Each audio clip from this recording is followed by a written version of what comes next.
আমার গওসওয়াহারি রহমাতুল্লাহ আলাইহি কত সুন্দর কথা বলেছেন দেখুন, যাবি যেদিন গোর মাঝারে ভুল ভাঙবে রে সেদিন,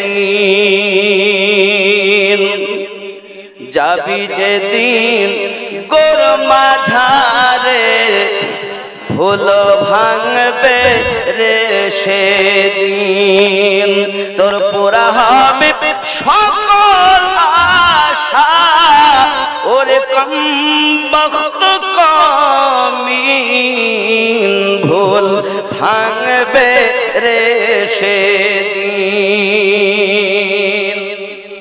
হাদিস কোরআন গাদা গাদা জগতে পাঠালেন খোদারে, আলেমে বুঝালেন সদা মানলি না রে ও কমিন, ভুল ভাঙবে রে সেদিন, যাবি যেদিন গোর মাঝারে ভুল ভাঙবে রে সেদিন। খোদা তাআলা দয়া করে জ্ঞান বুদ্ধি দিয়েছেন তোরে রে, আল্লাহ তাআলা দয়া করে জ্ঞান বুদ্ধি দিয়েছেন তোরে রে। চলবে সৃজন বিচার করে, চলবে সৃজন বিচার করে, তবু হয়ে রইলি বুদ্ধিহীন, ভুল ভাঙবে রে সেদিন, যাবি যেদিন গোর মাঝারে ভুল ভাঙবে রে সেদিন। তোর নিজের ভুলের হয় না মালুম, পরের ভুল পে করিস জুলুম রে, তোর নিজের ভুলের হয় না মালুম, পরের ভুল পে করিস জুলুম রে, তার হিংসা গীবত করিস হরদম, তার হিংসা গীবত করিস হরদম, তার বিচার হবে রে একদিন, ভুল ভাঙবে রে সেদিন, যাবি যেদিন গোর মাঝারে ভুল ভাঙবে রে সেদিন। ঠিক কিনা বাবা, কি বলেন? আপনার কি মনে হয় পৃথিবী থেকে আমরা চিরদিন থাকবো? আব্বা আমার পৃথিবীতে নিজের ভুল তো আমরা নিজেরা বুঝলাম না, অপরের ভুল পেয়ে আমরা জুলুম করতে আরম্ভ করেছি। আল্লাহ পাক আমাদের সকলকে যেন তৌফিক দান করেন, আমরা যেন সঠিক পথে চলতে পারি। জোরে বলি আমিন, আরো জোরে আল্লাহুম্মা আমিন। আল্লাহ আমাদের সকলকে যেন মাফ করে দেয়, আরো জোরে বলি আমিন। বাবা আমার এই প্রসঙ্গে দেখেন আরো বলছে, আমার গওসওয়াহারি আলিমউদ্দিন নকশবন্দি রহমাতুল্লাহ আলাইহি মুর্শিদাবাদের সরজমিনে যিনি সুন্নিয়াত কায়েম করার জন্য সর্বপ্রথম ওয়াহার মাসুমিয়া মাদ্রাসা থেকে বাচ্চাদেরকে ধরে ধরে বেরেলি শরীফ পাঠিয়েছিলেন। জোরে কন্না সুবহানাল্লাহ। আজ আমার গওসওয়াহারি কি আলেমেরা ভুলেই গেছে, কথা বুঝতে পেরেছেন? আজ আপনারা যা দেখছেন এত যে সুন্নিয়াত, ওনার অক্লান্ত পরিশ্রম ছিল।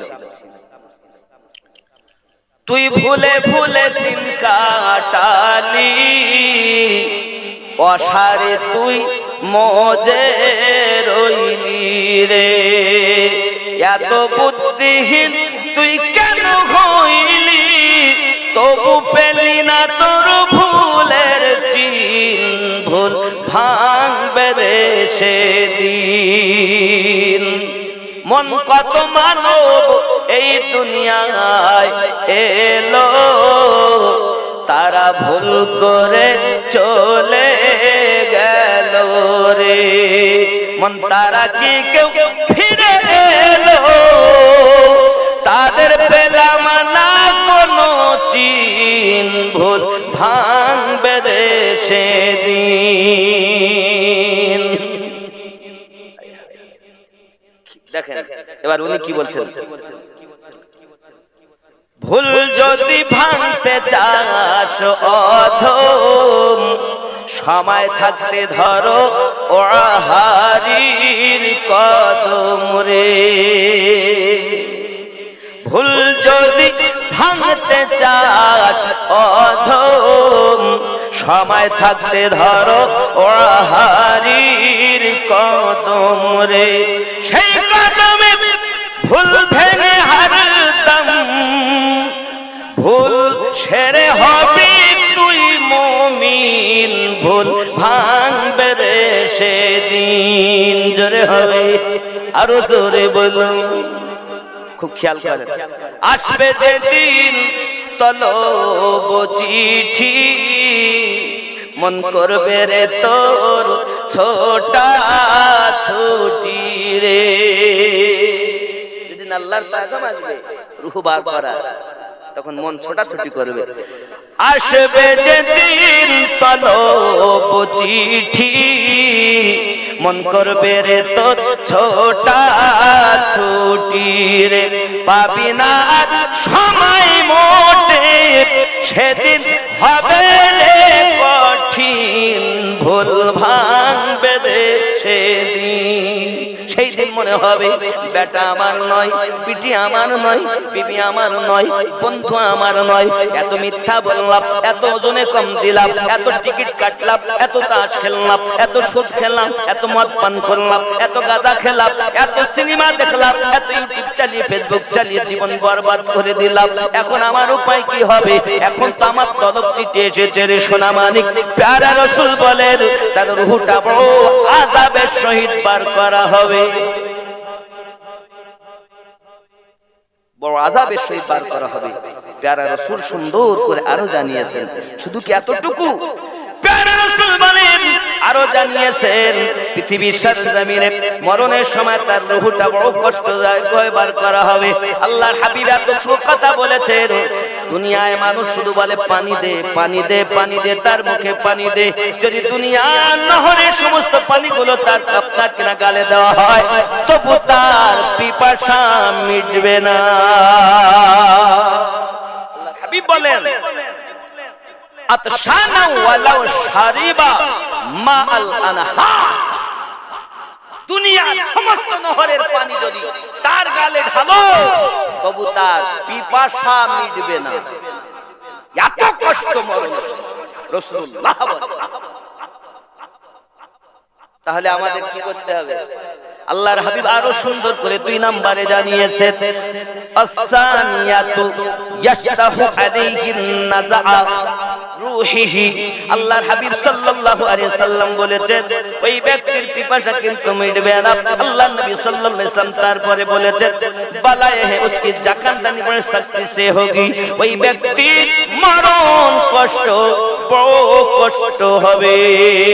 আল্লাহর নবী আরো জানিয়েছেন, সুন্দর করে জানিয়ে দিয়েছেন, কি বলেছেন দেখুন, ওয়া নাযা রূহিহি সালিসাতু ইউখাফু আলাইহি মিন সাউজিল ঈমান। আর ওই ব্যক্তি ঈমান নিয়ে যে মৃত্যুবরণ করবে তার ভিতরে সন্দেহ আছে। এক হলো মরণ অতি কষ্ট করে রূহ বার করা হবে, 2 নাম্বার তার পিপাসা মিটবে না, 3 নাম্বার ওই ব্যক্তি মৃত্যুবরণ করেছে বেঈমান হয়ে না ঈমান নিয়ে, এর মধ্যে সন্দেহ হবে, কারণ সে জামাতে নামাজ পড়ে না। তিনটি দুনিয়ার 3টে মরণের সময়, এবার 3টি হলো কবরে। আব্বাজি আমার কবরে যখন আমাদেরকে দেওয়া হবে বাবা, আমাদের সঙ্গে যাবে সব তিনটি জিনিস যাবে। কি কি যাবে বন্ধু আমার? নিজের মাল মাত্রা যাবে, বন্ধু স্বজন যাবে, আব্বা আমার নিজের আমল নামা যাবে।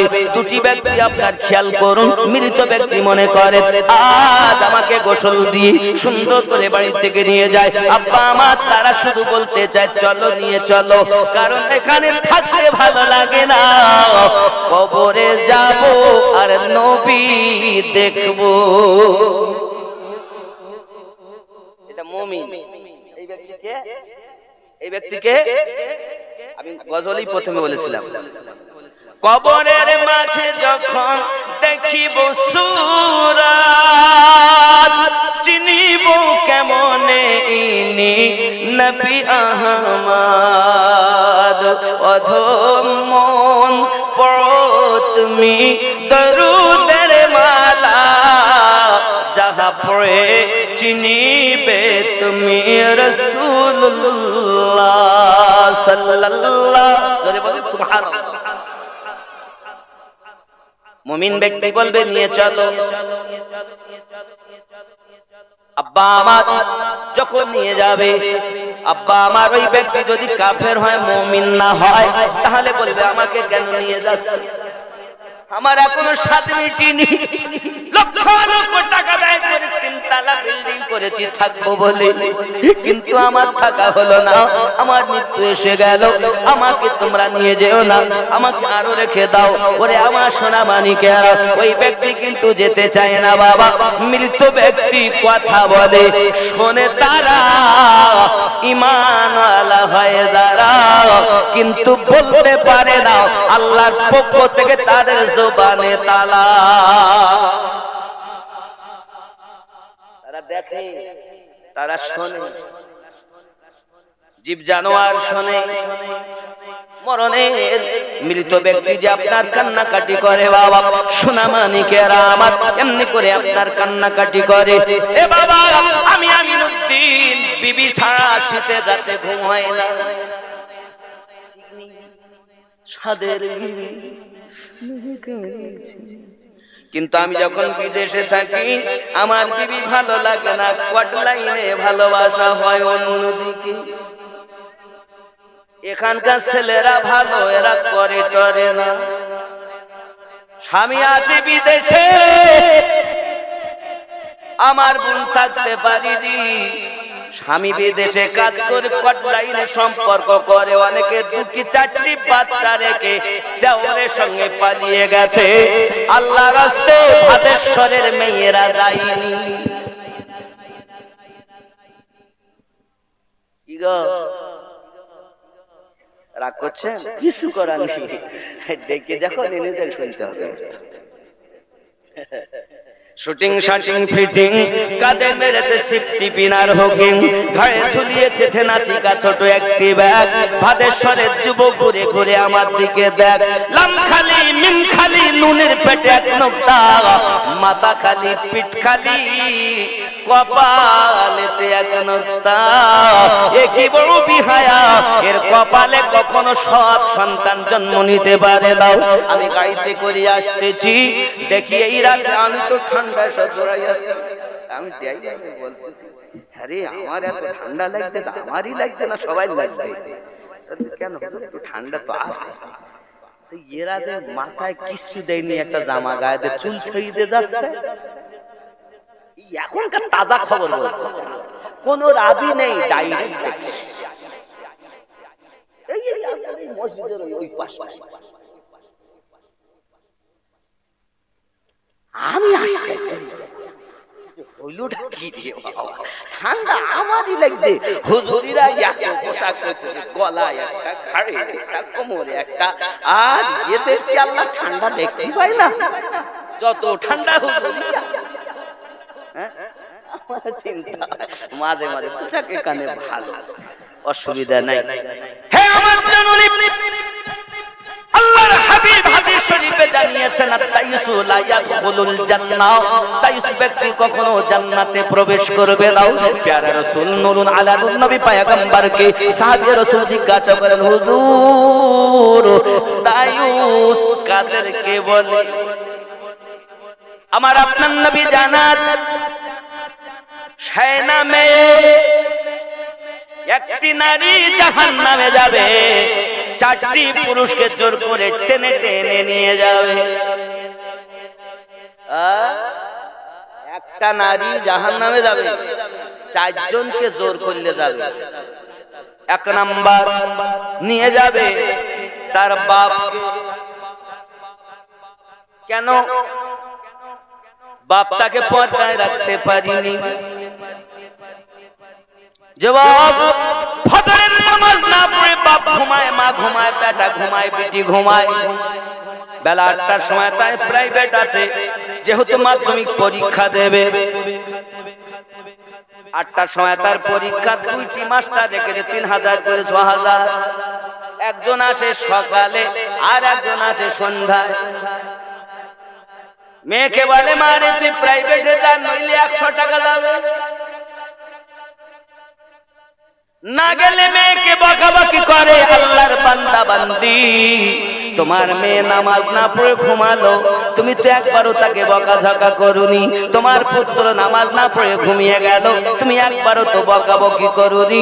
তুমি খালি মুখ থেকে বলছো আমি নবীর দিওয়ানা, নামাজ পড়তে পারবো না। চিটিং বাজ কোথাকার। কবরে যাস, ওর জন্য খোলা আছে। কি খোলা আছে? আল্লাহর হাবিব হাদিস শরীফ বর্ণনা করতেছেন, প্যারা রাসূল জানাচ্ছেন, বাবা প্রত্যেক বেঈমানের জন্য, গুনাহগার ব্যক্তিদের জন্য কবর কিন্তু আযাব দেবে বাবা, আযাব দেবে, চাপ দেবে, চাপ দেবে। কেমন চাপ দেবে দেখুন। সঙ্গে সঙ্গে সাহাবী রাসূল শুনে কান্না আরম্ভ করে দিয়েছে। মুমিন হলো কবর চাপ দিবে, মুমিন না হলো কবর চাপ দিবে। সাহাবী রাসূল কান্না শুরু করেছেন, আমাদের আব্বা আম্মা কদমে কুরবান গো দয়াল, সকলকে যদি কবর চাপ দেয় তাহলে আমাদের সকলকে কি দেবে? হুজুর, আপনার পুত্র ইব্রাহিমকে কি কবর চাপ দিয়েছে? আপনার পুত্র কাসেমকে কি কবর চাপ দিয়েছে? প্যারা রাসূল জবান মোবারকায় বলেন, জি হ্যাঁ, আমার বেটাকেও কবর চাপ দিয়েছে।